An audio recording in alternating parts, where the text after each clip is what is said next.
কাজটার জন্য আপনারাই বাজেট করে দিয়েছিলেন 45 কিলোমিটার, তারা আমাদেরকে সেই টাকাটা দিয়েছে।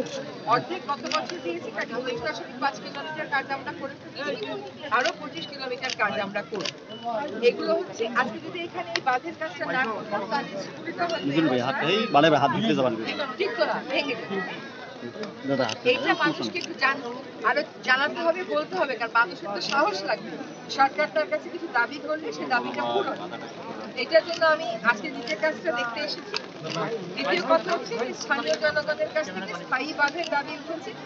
আমাদের 1.5 বছরের সরকারের কাছে যদি আপনারা এত কিছু চান তাহলে কেমন করে করবো বলেন? যদি স্থায়ী বাঁধ হয় ওটা কাজ শুরু করে শেষ করতে তো 3 থেকে 5 বছর লাগবে।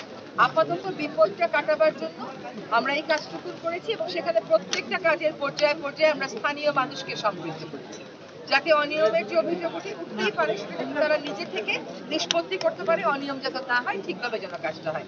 অন্য দুটো জায়গায় গেছি, সবখানে তারা বলছে কাজটা ঠিক মতো হয়েছে। এবার হচ্ছে তিস্তা মহাপরিকল্পনা। তিস্তা নদীটার আসলে গতি প্রকৃতিটা অনেকটাই আমাদের উপর নির্ভর করে না, নির্ভর করে উজানের দেশে। সরকারি পর্যায় থেকে তিস্তা চুক্তির ব্যাপারে কাজ করা হয়েছিল।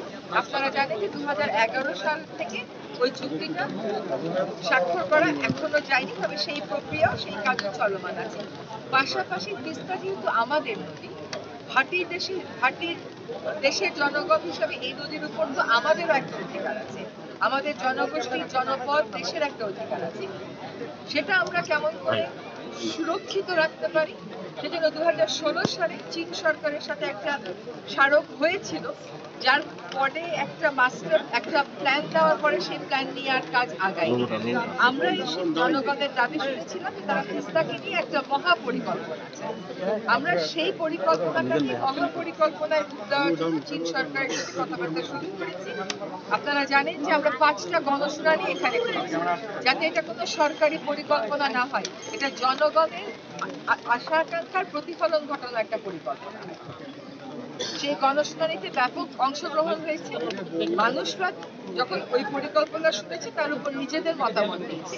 সেই মতামতগুলো সন্নিবেশ করে আমরা এই পরিকল্পনাটা সরকারের অন্য 2টা পর্যায়ে আছে, সেই একটা পর্যায়ে পাঠিয়ে দিচ্ছি। সেই একটা পর্যায়েরও কাজ প্রায় শেষ, তারা এখন অন্য পর্যায়ে পাঠিয়ে দেবে। একই সাথে যে সংস্থা এই পরিকল্পনাটা করবে তারা আমাদেরকে একটা ডিজাইন দেবে, সেই ডিজাইন দিতে দিতে তাদের অক্টোবর মতো লেগে যাবে। অক্টোবরের পরে আসলে কি পরিমাণ টাকা লাগবে, কবে কাজ শুরু করা যাবে, এসব বিষয়ে 2 দেশের মধ্যে দর কষাকষি হবে, কথা হবে। তারপরেই আমরা তিস্তা মহাপরিকল্পনার একটা চুক্তি আশা করি। ভাই